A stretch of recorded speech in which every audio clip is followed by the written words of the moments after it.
Python supports recursion. So how to write the recursive code in Python we shall be discussing here. What is recursion? So let me explain that one at first.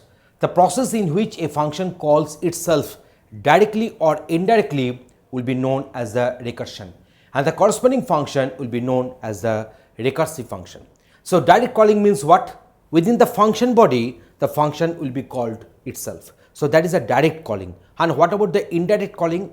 From the function, another function will be called, but that very function in turn will be calling the calling function. So that is known as the indirect recursion. So whatever the case, the recursion is there, and the respective function is called a recursive function. Using recursive algorithm, certain problems can be solved quite easily and with a fewer number of codes. In recursion, there will be a base case. So what is a base case? That means in base cases, for certain inputs, outputs are known to us, and that is known as the base case. Just consider in case of factorial calculation, the base case is that if the input number is 0 or if the input number is 1, then the factorial value will be 1. So that is the base case. So in case of GCD calculation of two numbers, the base case is that if the two numbers are equal, then GCD is any one of the number itself. So that is known as a base case. That means for certain inputs, outputs are known to us. So Python supports recursion. So advantages of recursion. Recursive functions make the code look clean and elegant. We know that in our data structure, we had two algorithms for your towers of Hanoi problem, and we know that in case of recursive algorithm, we wrote only 4 to 5 statements are there, but in case of non-recursive algorithm, we had to write one page full of codes. So that means the recursive algorithm are very easy to write. The fewer codes are there, so obviously the programmers will feel comfortable environment to write a function in a recursive version. So a complex task can be broken down into simpler subprograms using recursion here.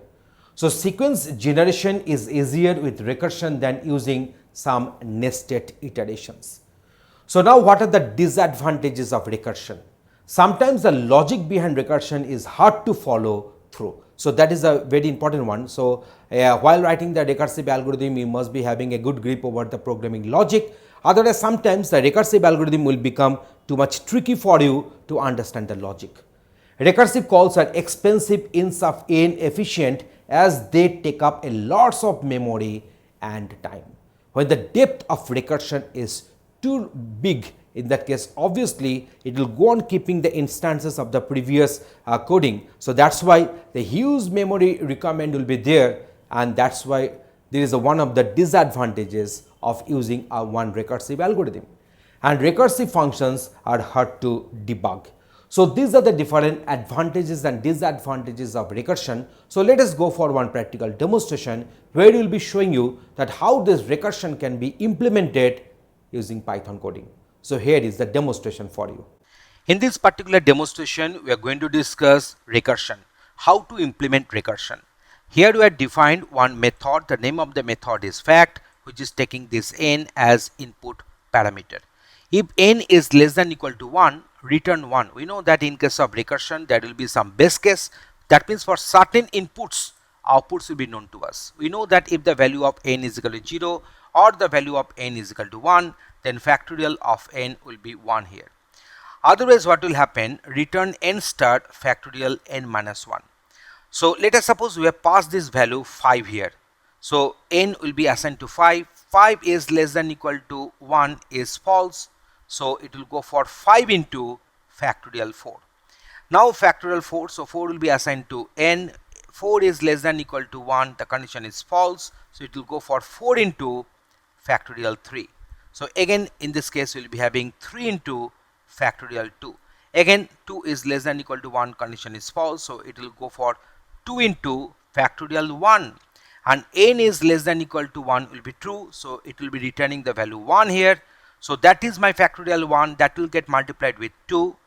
So I'll be getting 2 here. So that will get multiplied with 3. So now the this particular recursive call will retrace back to the through the callers, and ultimately I'm going to get this one, that is 5 into factorial 4. So factorial 4 will be obtained as 4 into 3 into 2 into 1. So that will be our 24 into 5. So 120 will be the outcome.